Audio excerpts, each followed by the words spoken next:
ஒரு கேள்வி என்னென்னு கேட்டால், அபு அபு நாசிர் சென்னை அவர் கேட்குறாரு, தொழுகை முடித்த பிறகு துஆ கேட்பது கூடாது என்றும் தொழுகையின் இறுதி இருப்பில் கேட்பதுதான் சரி என்றும் கூறுகிறார்கள், விளக்கம் தரவும்.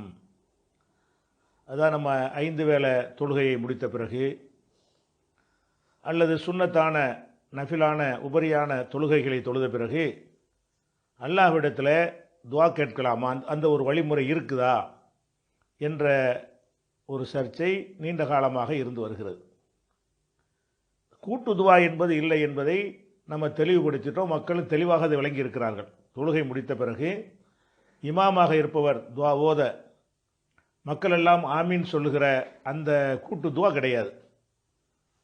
அதுக்கு எந்த விதமான ஆதாரமும் கிடையாது. நபிகள் நாயகம் ஸல்லல்லாஹு அலைஹி வஸல்லம் அவர்கள் 23 ஆண்டுகளில் ஒரு வக்து தொழுகையில் கூட சலாம் கொடுத்த பிறகு கூட்டாக அவங்க துஆ ஓத பின்னாடி இருப்பவர்கள் ஆமீன் சொல்ல, இப்படியான ஒரு செய்தியை நீங்கள் பார்க்க முடியாது. அது பிதத். மார்க்கத்தின் பெயரால் அந்த கூட்டு துஆ என்று சொன்னார்களே, ஆனால் பிதத். இவங்க கேட்குற கேள்வி அந்த கூட்டு துஆ இல்லை. அவர் என்ன கேட்குறாருன்னா, தொழுது முடிச்சாச்சு, அவங்கவுங்க அல்லாட்ட கேட்கணும். அவங்கவுங்க அல்லாட்ட கேட்குற துஆ இருக்குதா, அது இல்லையா? தொழுகைக்கு உள்ளே தான் கேட்கணும், இருப்பில் தான் கேட்கணும் சொல்கிறாங்களே, சரியாங்கிறாங்க. அதாவது தொழுகையை பொறுத்த வரைக்கும் அல்லாஹ்விடத்தில் துஆ செய்வதற்கு சிறந்த இடமாக 2 இடங்கள் ஹதீஸில் சொல்லப்பட்டிருக்கிறது. அதாவது அக்ரபு மா யகூனுல் அப்து இலா ரப்பிஹி வஹுவ சாஜிதும், ஒரு அடியான் சஜிதாவில் இருக்கும் பொழுதுதான் அல்லாஹ்வுக்கு ரொம்ப நெருக்கமாக இருக்கிறான். எனவே அதில் நீங்கள் துஆவை அதிகமாக்குங்கள், இப்படி ஹதீஸ் இருக்கிறது. அப்போ இந்த ஹதீஸில் நம்ம என்ன விளங்க வேண்டும் என்று சொன்னால், தொழுகையில் சஜிதாவில் இருப்போம் இல்லையா, அதெல்லாம் முழு பணிவையும் காட்டுகிறோம். அல்லாஹ்ட்ட கேட்கும் பொழுது அவன் தன்னை முழுமையாக பணிய வேண்டும் என்று விரும்புகிறான். நிற்பதை விட குனிவதை விட நெற்றியை கொண்டு போய் நிலத்தில் வைக்கும் பொழுதுதான் ரொம்ப அல்லாஹ்வுக்கு நெருக்கமாகிறான் அடியான். அந்த காரணத்தினால அவங்க துஆ செய்யலாம் என்பது நம்ம என்ன செய்கிறோம், சஜிதாவில் செய்து கொள்ளலாம், சிறந்தது. அது கூட உங்களுக்கு கடமையான தொழுகைகளில் இமாமை பின்பற்றி தொழும்போது சாத்திய குறைவானது. ஏன்னா ஜமாத் தொழும்போது இமாமை சுருக்கமாக தான் தொழுவிக்கணும். ஒவ்வொருவரும் 10 நிமிஷம் 15 நிமிஷம் அரை மணி நேரம் துஆ ஓதுற அளவுக்கு ஒரு டைம் கொடுக்க முடியாது, கொடுக்கக்கூடாது. ஏன்னா எளிமையான முறையில் சுருக்கமான முறையில் தொழுவுங்கன்ற ஆர்டர் கட்டளை இருக்கிறது. நம்ம தனியாக தொழுவும் பொழுது, கடமை தொழுகையாக இருக்கட்டும் வேறு சுன்னத்தான தொழுகையாக இருக்கட்டும், நம்ம தனியாக தொழுவோம் என்று சொன்னால் அப்போ நமக்கு நேரம் எடுத்துக்கொள்ளலாம். சஜிதாவில் எவ்வளோ நேரம் வேண்டாலும் எடுத்துக்கொள்ளலாம். அப்போ அந்த அளவுக்கு நம்முடைய தேவைகள் எல்லாம் சஜிதாவில் கேட்டால் அனைத்து சஜிதாவிலையும் கேட்கலாம். அதில் நமக்கு விருப்பமான ஒரு சஜிதாவில் நம்ம கேட்டுக்கொள்ளலாம். சஜிதாவில் இருப்பதில் கேட்கணும். அப்போ அந்த மாதிரியான ஒரு அடிப்படையில் அந்த சஜிதாவில் கேட்குற துஆ சிறந்தது. ஒன்று. ரெண்டாவது அத்தஹியாத் இருப்பு இருக்கிறோம் இல்லையா, அந்த இருப்பை பற்றி நபி ஸல்லல்லாஹு அலைஹி வஸல்லம் சொல்லும் பொழுது முதல்ல இந்த தஷஹுத் அத்தஹியாத்து ஓதுறோம், அதை கற்றுத்தர்றாங்க. அதுக்கப்புறம் அல்லாஹும்ம ஸல்லி அலா முஹம்மதுங்கிற ஸலவாத்தை ஓதுறோம். அதுக்கப்புறம் ரசூல் ஸல்லல்லாஹு அலைஹி வஸல்லம் சில துஆவை நம்ம கற்று தந்திருக்கிறாங்க. அல்லாஹும்ம இன்னி அஊது பிக்க, அல்லாஹும்ம இன்னி ஸலம்து நஃப்ஸி, இப்படியான சில துஆக்களை கற்று தந்திருக்கிறாங்க. அதில் ஏதாவது ஒரு துஆவை நம்ம ஓதிக்கொள்ளலாம். அது சுன்னத்து என்ற முறையில் ஓதிக்கொள்ள வேண்டிய துஆ. இதுக்கு அப்புறம் சும்மல் யத்தஹய்யர் மினல் மஸ்அலத்தி மாயஷா, இதற்கு பிறகு அவர் விரும்பியதை அல்லாஹ்ட்ட கேட்கட்டும். அத்தஹியாத்தில் இருந்து கொண்டு கையை ஒசத்தி தான் அவனு ஷரத்து கிடையாது. சஜிதாவில் நம்ம கையை ஒசத்த மாட்டோம், தலைகீழ வச்சுருப்போம். அந்த முறையில் துஆ கேட்கறது மார்க்கத்தில் வலியுறுத்தப்பட்ட சிறந்த ஒரு வழிமுறை. அத்தஹியாத்துலையும் ஓத வேண்டியதெல்லாம் ஓதி முடித்த பிறகு நமக்கு கேட்க வேண்டிய துஆ இருந்துச்சுன்னு சொன்னால், தொழுகைக்கு வெளியே இருந்து கேட்கறத விட உள்ளுக்கு இருந்து கேட்குறோம்ல, அது ரொம்ப சிறந்தது. உள்ளுக்கு இருந்து கேட்கலாம், கேட்க சொல்லி ரசூல் ஸல்லல்லாஹு அலைஹி வஸல்லம் சொல்லியிருக்கிறாங்க. அப்போ அத்தஹியாத்து ஓதி முடிச்சுட்டு வேணுங்கிற பிரார்த்தனைலாம் செஞ்சுட்டு சலாம் கொடுத்துட்டு பேசி எழுந்துட்டு போயிடலாம். பிறகு ஒரு ஓதணும்னு அவசியம் கிடையாது. இந்த இதுவும் தனியாக தான் சாத்தியப்படும். ஜமாத்தில் உங்களுக்கு அவ்வளோ டைம் கிடைக்காது.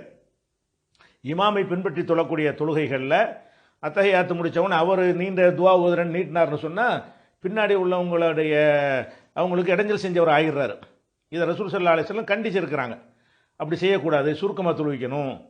அந்த மாதிரி இருக்கிற காரணத்தினால அத்தஹியாத்துலையும் ஓதலாம். இதுவும் தனியாக தொழும்போது தான் சாத்தியப்படும். கடமையோ சுன்னத்தோ தனியாக தொழுதாதான் அதுக்குரிய டைம் நமக்கு கிடைக்கும். ஜமாத் அனைவரும் அனுசரித்து செய்கிற விஷயம் அதில் கிடைக்காது. இது ரெண்டாச்சு. அடுத்து வந்து சஜிதாவிலையும் ஒருத்தர் துவா செஞ்சிட்டாரு, அத்தஹியாத்தில் செய்யக்கூடாதுன்னு இருக்குதா? அப்பவும் செஞ்சுக்கிடலாம்.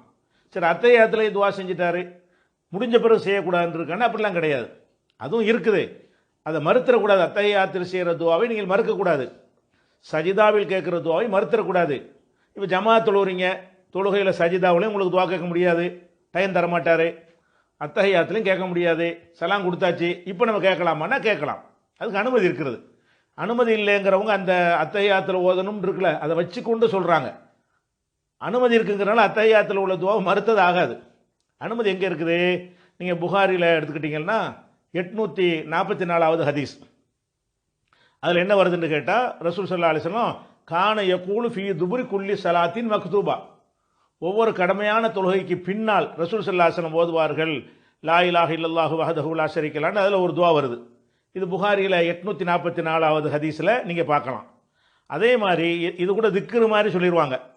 புகாரியில் 2822வது ஹதீஸ், அதில் என்ன இருக்குன்னு கேட்டால், ரசூல் ஸல்லல்லாஹு அலைஹி வஸல்லம் அவர்கள் கோழைத்தனத்தை விட்டும், தள்ளாத வயது வரைக்கும் வந்து கஷ்டப்படுறதை விட்டும், துன்யாவுடைய ஃபித்னாவை விட்டும், கபருடைய வேதனையை விட்டும் ஒவ்வொரு தொழுகைக்கு பின்னாடியும் துவா செய்வார்கள்.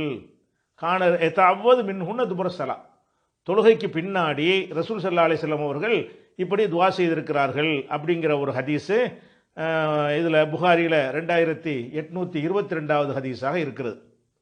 அப்போ இதில் என்ன நம்ம விளங்க வேண்டும்? நம்ம அத்தஹியாத்துலையும் துவா ஓதிக்கொள்ளலாம், சைதாவிலையும் ஓதிக்கொள்ளலாம். ரெண்டுலையும் ஓதினவர் கூட தொழுகையெல்லாம் முடித்த பிறகு இன்னும் ஏதாவது கேட்க நினைத்தார்னு சொன்னால் அவர் கேட்டுக்கொள்ளலாம், அதுக்கு தடையெல்லாம் கிடையாது. ஆனால் இந்த தொழுகைக்கு பிறகு ஓதணும் என்று சொல்லக்கூடியவங்க இந்த அத்தஹியாத்தில் ஓதுறது எல்லாம் தடுக்கிறவங்களா இருக்காங்க, விளங்காமல். துவாண்டாலே இது ஒன்று அப்படி தான் ஓதணும், தொழுகை முடித்து கைகளை உயர்த்தி அந்த ஒரு நிலை தான் இருக்குங்கிறாங்களே, அது தப்பே தவிர தொழுகைக்கு பிறகு ஓதலாம்னு தெளிவான வாசகம் வந்து துபுர்னா பின்னாடின்னு அர்த்தம். துபுருண்டா உள்ளுக்குள்ளே தான் சில வியாக்கியானமும் கொடுப்பாங்க, அதெல்லாம் தப்பான வியாக்கியானம். நேரடியான அர்த்தம் இருக்கையில் வியாக்கியானம் கொடுக்கக்கூடாது. அப்போ புகாரியில் 2822வது ஹதீஸில் என்ன வருதுன்னா, கான எதாவது மின்ஹுன்ன துபுர சலாத், தொழுகைக்கு பிறகு இந்த கீழ்கண்ட விஷயங்களை விட்டு ரசூல் ஸல்லல்லாஹு அலைஹி வஸல்லம் அவர்கள் அல்லாஹ்விடத்திலே பாதுகாப்பு தேடுவார்கள். அதனால் தொழுகைக்கு பின்னாடி துவா இருக்குது, விரும்பினா ஓதிக்கொள்ளலாம். அல்ல அத்தஹியாத்தில் ஓதுனதை போதும்னு நினச்சிங்கன்னா சலாம் கொடுத்தோன்னா எந்திரிச்சு போய்க்கிடலாம்.